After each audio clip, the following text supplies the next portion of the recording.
Alain, vous avez organisé une masterclass, donc c'était une présentation un peu spéciale à iExpo. Pourquoi?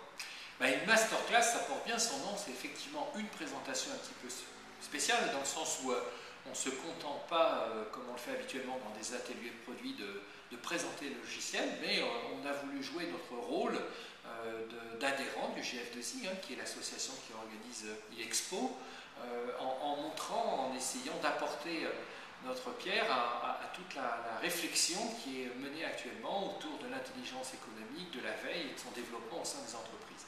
Et nous avions choisi un angle qui est original, un peu risqué, parce que pas simple à traiter, qui est celui du développement international. Alors je m'explique, la veille et l'intelligence économique n'ont absolument rien d'une invention française. D'ailleurs, ont été pratiquées, ce sont des pratiques qui se sont développées dans d'autres pays, notamment les pays anglo-saxons, bien avant nous. Et ce que nous avons voulu faire à travers la masterclass, c'est de mettre à la même tribune une personne venant d'Angleterre, une personne venant du Maroc, une personne venant d'Abu Dhabi et bien sûr une personne venant de France. Et puis de comparer leurs pratiques. Donc la manifestation n'avait absolument rien de théorique, elle se voulait un retour d'expérience sur les différentes habitudes. Et c'était passionnant. C'était passionnant parce qu'on s'est rendu compte en fait que très vite, les mêmes mots ne voulaient pas dire la même chose et que les pratiques étaient totalement différentes. Je prendrai juste un exemple, et qui moi m'a beaucoup interpellé.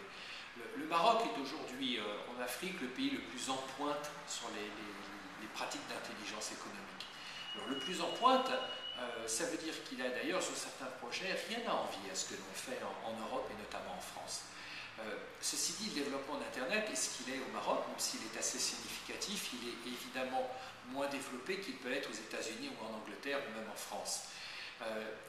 Il n'en demeure pas moins que les acteurs économiques, à commencer par les clients, les partenaires de nos clients, ont des idées, des opinions qui circulent.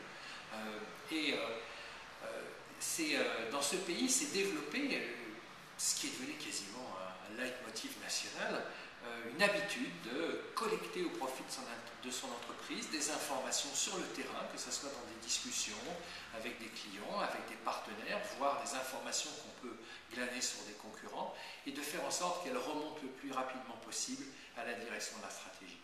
J'ai trouvé que cette approche, qui encore une fois était un petit peu un leitmotiv, une vraie sensibilisation au niveau du pays, était extrêmement intéressante, et que de ce point de vue, en Europe, on aurait quelques bonnes idées à prendre de ce côté-là.